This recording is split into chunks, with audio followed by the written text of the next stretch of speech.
je m'appelle Laurent Carbrat, je suis créateur d'une application de jeu qui s'appelle Care, qui est disponible sur les stores et qui permet de découvrir la ville, de découvrir son patrimoine et les endroits devant lesquels on passe et qu'on ne remarque pas forcément.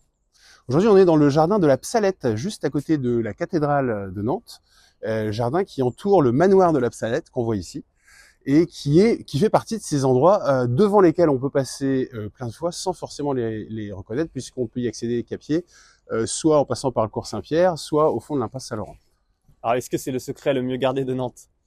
Secret le mieux gardé, c'est ce que tout le monde dit en tout cas, puisque c'est un petit peu en retrait, on ne le voit pas immédiatement, mais c'est un endroit quand même assez connu, mais où il fait bon, très calme au centre-ville, et où il fait bon se reposer. C'est un vrai petit parc.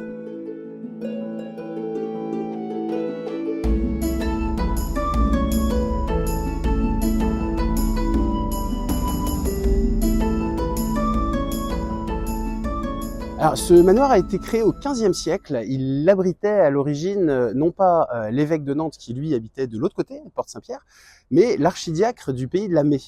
Le pays de la Mai, c'est la zone qui entoure la ville actuelle de Châteaubriand. C'était le pays de la Mai, c'était la terre du milieu à l'époque médiévale, puisqu'elle séparait la Bretagne du royaume de France.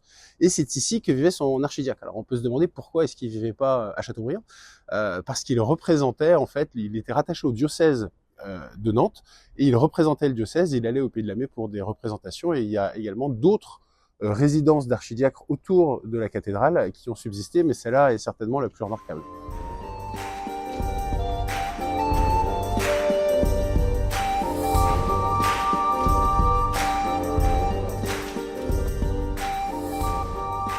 La psalette, ça vient du latin psalere, qui signifie chanter des psaumes. Il y avait une école de chant près de la cathédrale, qui a été fondée au XVe siècle également, par Henri le Barbu, l'évêque de l'époque. Petite anecdote à propos de cet évêque, c'est que c'est le premier à avoir rendu obligatoire les registres paroissiaux, premier au monde vraisemblablement.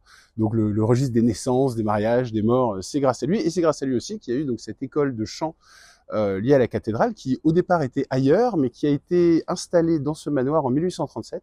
Lorsque le diocèse l'a installé, on a du coup appelé le manoir la Psalette. Quelles sont un peu les caractéristiques de ce bâtiment architecturalement parlant? Il est fin, il est riche, il est essentiellement en tuffeau et en granit. À l'intérieur, il y a un escalier en vis assez particulier construit autour du vide. On remarque aussi une tourelle, là, ce qu'on appelle une poivrière, et une arche en anse de panier à l'entrée assez caractéristique. Le bâtiment a été rénové en 2014, c'est ce qui lui donne aussi cet éclat, parce qu'il n'a pas eu toujours, avec l'accumulation des gaz, toujours une telle couleur. Architecturalement, il y a aussi quelque chose d'intéressant qui a été rajouté récemment, c'est en 2024, lors du voyage à Nantes. L'artiste Cyril Pedrosa a créé des fontaines Wallace, dans tout un projet qui s'appelle l'Évasion. Il décrit comment les cariatides qui soutiennent le toit des fontaines Wallace font un plan pour s'échapper et ne plus avoir à subir l'oppression du poids. Et donc on voit ici, c'est la première étape, il y en a 4 dans la ville de Nantes, mais ça commence, le parcours commence ici, ensuite il continue sur le château et plus loin en ville, il y a 4 étapes, et donc on les voit qui portent ce toit qui est bien lourd, et elles s'organisent pour faire pousser des arbres qui vont les porter à leur place.